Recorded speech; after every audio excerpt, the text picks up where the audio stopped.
Ayan, okay. Magandang gabi sa inyo lahat. Meron ako ipapakilala sa inyo pang piso wifi business, small business. Or pwede na rin big business. Ayan. Meron tayong gagawin dito.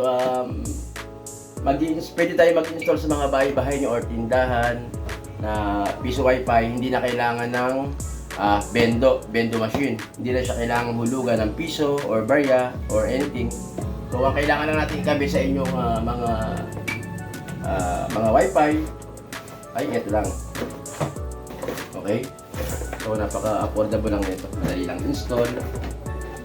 Ayan. Ayan. Ito lang ang ikakabit natin sa inyong modem or wifi. Okay.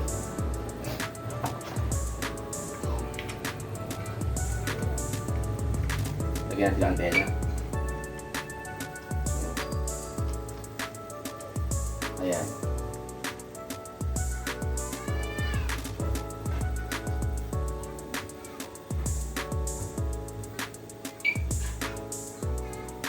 Ayan guys, okay? So, sa isang system na to, pwede kang kumita. Pwede mo siyang gawing piso wifi. So, ang gagawin natin, kung halimbawa gusto nyo magpalagay ng piso wifi, tawagan nyo lang ako or i-text nyo ako sa messenger. Ako mismo ang pupunta sa inyo at mag-install. So, wala kayong babayaran dito kahit 5. Ako na ang bahala sa lahat-lahat. Okay? Basta wifi nyo tapos system ko. So, ang mangyayari niyan, maghahati tayo sa kita. Okay? So, kung tatanungin mo naman kung paano tayo mag-working dyan. So, eto, kunyari. Okay? Meron na akong ginawang ticket dito. May 1 hour, 1 day, 3 days, and 5 days. So, meron tayong tablet dito, tablet. Ayan. May tablet tayo dyan. Okay. So, forget muna sa ating, okay, wait lang. Meron tayong ginawang ticket dito. Mag-example tayo ng ano, 1 hour. Ayan. Nakita nyo, 1 hour. Diba, daming number. Yung number na yan ang i-input natin sa kanilang wifi password. For example, ito. Okay. Dito tayo sa piso, dito sa may wifi. PLDT wifi setting. Meron ako sa kung ano dito, piso wifi. So, marami akong antena, 1, 2, 3. Abot hanggang dun. So, ang pangalan natin ng piso wifi ay Marshall Piso Wifi. Ayan, oh. Kitang-kita, oh. Diba? Ayan, oh. Pipindutin mo yan. Pag pinindot mo yan, yan ang mangyayari. Pindutin mo yan. Okay. Lalabas ngayon yung ating portal. Okay.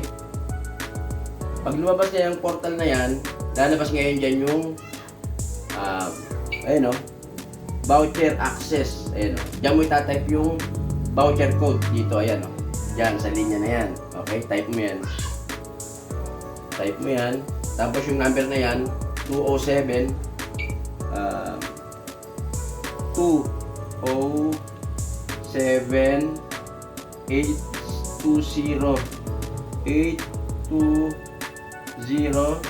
and 7652. Okay? Tapos may nakalagay dyan login. Ang ginawa ko naman dyan, iniba ko yung pangalan ng login. Ginawa ko Hi Marshall para mas maganda, di ba? Okay? So, login tayo. Pagka ganyan, nakita nyo, success redirecting. Okay na yan. Connected na yan. Tignan nyo guys. Ayan. Connected, di ba? Nababasa nyo ba? Connected.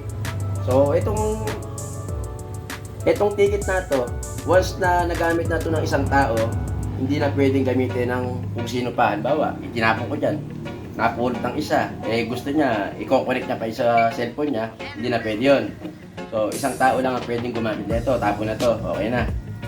So, connected na tayo. Mag-try tayo sa ating YouTube. Tingnan natin kung gaano kabilis.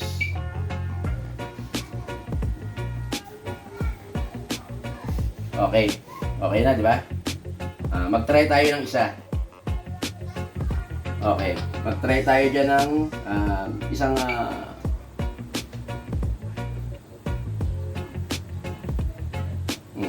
okay na. Okay na guys. Skip. So, for example naman, halimbawa, di ba, nag-load tayo kanina ng 1 hour. So, anong oras tayo nag-load? Kunyari, ayun, 5:27. Nag-load tayo 5:27. So, mag-a-out siya ng 6:27 kasi isang oras lang.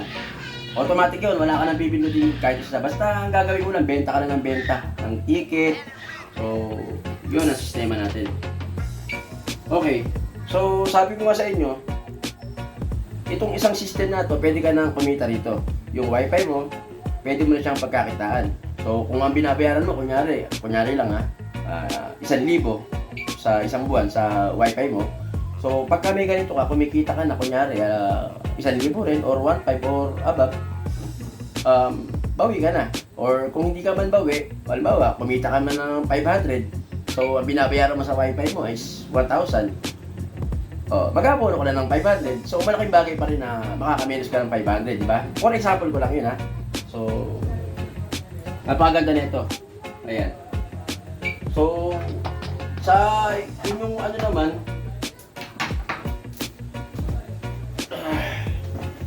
kung sakali, di ba, mag-avail naman kayo sa akin.